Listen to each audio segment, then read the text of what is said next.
Assalamu alaikum viewers and welcome to my channel Study Law with Bushra. So in today's video we are going to discuss the topic of right of easement under law of torts. But before starting the discussion, I request you all to please subscribe to my channel and don't forget to press the bell icon for latest updates. Do share this video with your friends and don't forget to comment your feedback. So let's move towards the discussion. Right of easement हक आसाइश।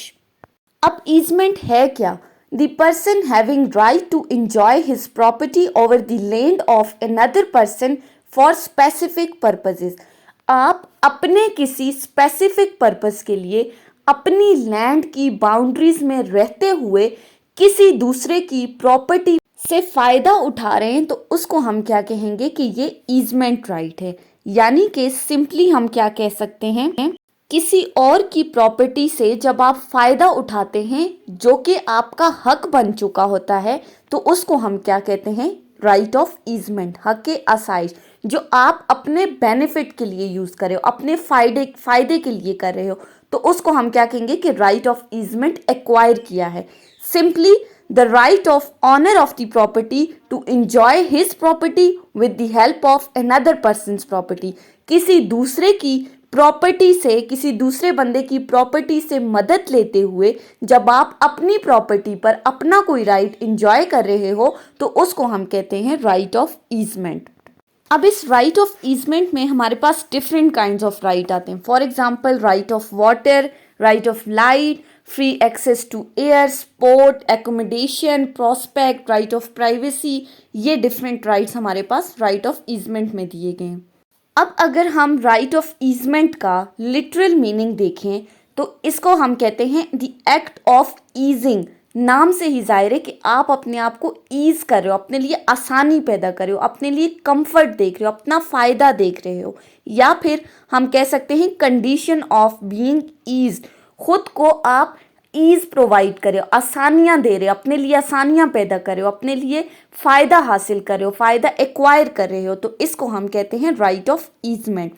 अब अगर हम इसकी legal definition देखें तो all the rights in रीअलाइना of immovable property is called easement right.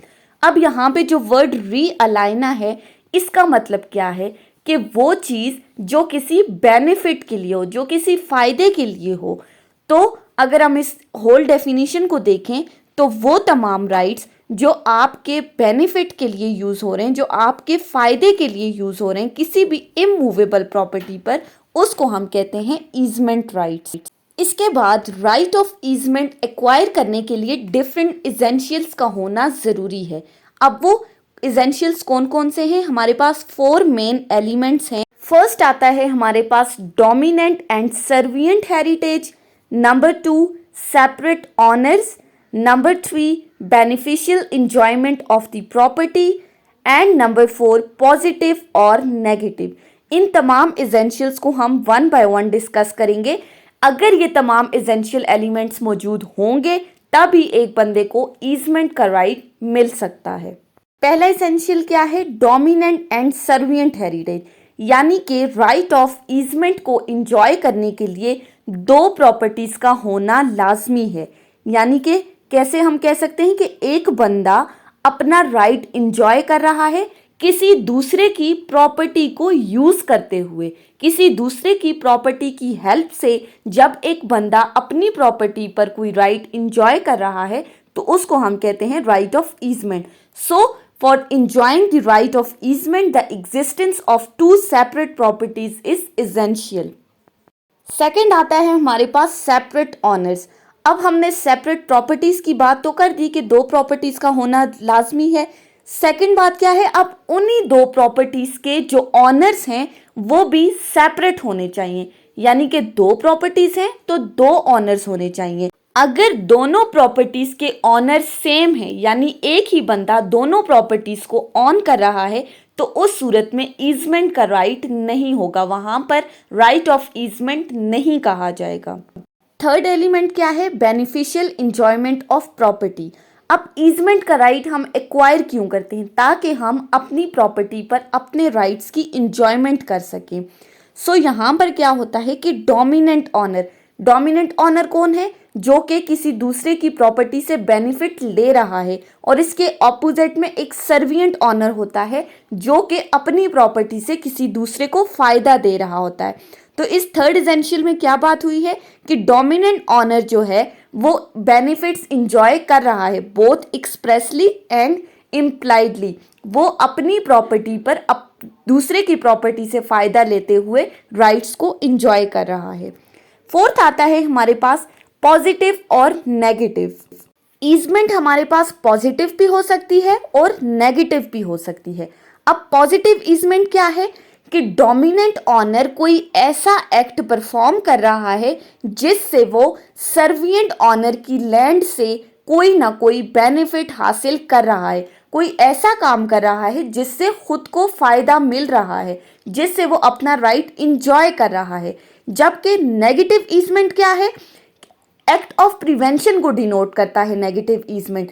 मतलब क्या हुआ कि डोमिनेंट ऑनर जो है वो सर्विएंट ऑनर को रिस्ट्रिक्ट कर रहा है, वो उसे रोक रहा है कोई ऐसा काम करने से जिससे उसके राइट ऑफ एंजॉयमेंट में किसी किस्म की कोई हर्डल्स आ रही हैं। फॉर एग्जाम्पल, अब आपका एक घर है और उस पर आपको बाकायदा आपके छत पर रोशनी आ रही है। अब आपके साथ में जो प्रॉपर्टी है वो साथ वाला बंदा अपनी दीवार इतनी ऊंची कर देता है कि आपके घर में लाइट मिलना नामुमकिन हो गया, आपके लिए मुश्किल हो गया। सो आप उसको रोक रहे हो, आप उसको रिस्ट्रिक्ट कर रहे हो, प्रिवेंट कर रहे हो कि वो अपनी दीवार इतनी ऊंची ना करे जिससे आपके लाइट के रास्ते में कोई हर्डल्स क्रिएट हो। सो ये क्या होगी? नेगेटिव ईजमेंट होगी। तो ईजमेंट ही, क्योंकि आपका राइट जो है आप अपने राइट के लिए बोल रहे हो, आप अपने राइट की इंजॉयमेंट के लिए बात कर रहे हो, लेकिन वो नेगेटिव वे में कि आप दूसरे को रोक रहे हो। अब इसके बाद हम देखते हैं ईजमेंट की डिफरेंट काइंड्स क्या हैं। So there are basic 4 kinds of easement, that is continuous easement, discontinuous easement, apparent easement and non apparent easement. हम वन बाय वन इनको डिस्कस करते हैं। कॉन्टिन्यूस ईजमेंट क्या है? जिसमें ह्यूमन की कोई मुदाखलत नहीं होती, किसी इंसान का कोई अमल दखल नहीं होता, नो ह्यूमन इंटरवेंशन। कोई ऐसी ईजमेंट जो बाय नेचर आपको प्रोवाइड की गई है, नेचुरली आपको मिली है। For example, right of air and right of light. अब ये जो राइट ऑफ एयर और राइट ऑफ लाइट है, इसमें किसी बंदे की कोई मुदाखलत तो नहीं है कि आपको सनलाइट दे रहा है, आपको एयर प्रोवाइड कर रहा है। ये बाय नेचर आपको मिली हैं जिसमें ह्यूमन का कोई इंटरवेंशन नहीं है। सो उस टाइप की ईजमेंट को हम क्या कहते हैं? Continuous easement. इसके ऑपोजिट आती है हमारे पास डिसकॉन्टिन्यूस ईजमेंट, जिसमें हमारे पास इंसान का अमल दखल शामिल होता है, एक्ट ऑफ मैन शामिल है, there is human intervention, it involves the intervention of human. For example, right of way. अब फॉर एग्जाम्पल, आपका एक घर है या आपका प्लॉट है और उसके सामने बी का कोई घर है, बी ने अपना घर बनाया हुआ है और आपको अपने घर तक पहुंचने के लिए बी के घर से गुजर कर जाना है। अब यहाँ पर क्या हुई? ह्यूमन इंटरवेंशन इन्वॉल्व है कि सामने बी का घर बना हुआ है। अब जब आपको अपने घर तक पहुंचना है या अपने प्लॉट तक पहुंचना है तो आपको बी से परमिशन लेनी होगी। ये जो परमिशन आप ले रहे हो इसको हम क्या कहते हैं? ये क्या है? डिसकॉन्टिन्यूस ईजमेंट है। थर्ड आती है हमारे पास एपेरेंट ईजमेंट। एपेरेंट ईजमेंट क्या है? जो कि बाय साइंस और एरोस आपको नजर आ रही है, अपेरेंटली, जिसमें इशारे या साइंस इलामात मौजूद हैं। फॉर एग्जाम्पल, अगर आप किसी सिटी में जाते हो तो वहाँ पर डिफरेंट साइन बोर्ड्स लगे हुए होते हैं, डिफरेंट एरोज लगे होते हैं कि आपको अपनी लोकेशन तक जाने के लिए वो इशारे मिल रहे होते हैं, आपको पता चल रहा होता है। अब ये जो इशारे या ये जो साइंस लगाए गए ये आपकी बेनिफिट के लिए लगाए हैं। सो यहाँ भी ह्यूमन इंटरवेंशन इन्वॉल्व है, इंसान का अमल दखल शामिल है, क्योंकि ये साइंस और ये जो डिफरेंट एरोस हैं ये किसने लगाए हैं? ये किसी बंदे ने ही आपके बेनिफिट के लिए लगाए हैं। सो इसको हम कहते हैं, ये क्या है? Apparent easement. अपेरेंट ईजमेंट और डिसकॉन्टिन्यूअस ईजमेंट बिल्कुल सेम है क्योंकि इसमें ह्यूमन इंटरवेंशन इन्वॉल्व है।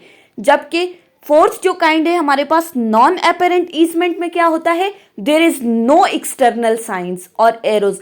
कोई इलामात या कोई इशारे नहीं होते, ये बाय नेचर आपको प्रोवाइड की गई है। फॉर एग्जाम्पल के जिसमें कोई ह्यूमन इंटरवेंशन इन्वॉल्व नहीं है, जैसा कि आपको लाइट मिल रही है, कोई सनलाइट आपको दी जा रही है, अब वो आपको गॉड की तरफ से दी जा रही है, ना कि ह्यूमंस की तरफ से। सो जो कॉन्टिन्यूस ईजमेंट और जो नॉन अपेरेंट ईजमेंट है वो बिल्कुल सेम है, जिसमें ह्यूमन इंटरवेंशन इन्वॉल्व नहीं होती, बाय नेचर आपको मिलती हैं। जबकि डिसकॉन्टिन्यूस और अपेरेंट ईजमेंट बिल्कुल सेम है, जिसमें हमारे पास ह्यूमन इंटरवेंशन शामिल होती है। ये ईजमेंट की बेसिक काइंड्स हैं, इसके अलावा भी डिफरेंट काइंड्स हैं, लेकिन जो मोस्ट इंपॉर्टेंट है वो यही 4 काइंड्स हैं। सो ये थी हमारी आज की डिस्कशन राइट ऑफ ईजमेंट के टॉपिक के ऊपर। आई होप कि आपको ये टॉपिक समझ में आया होगा।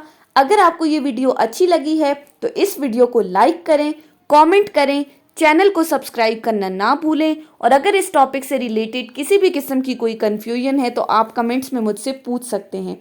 Thank you so much for watching this video. Allah हाफिज़।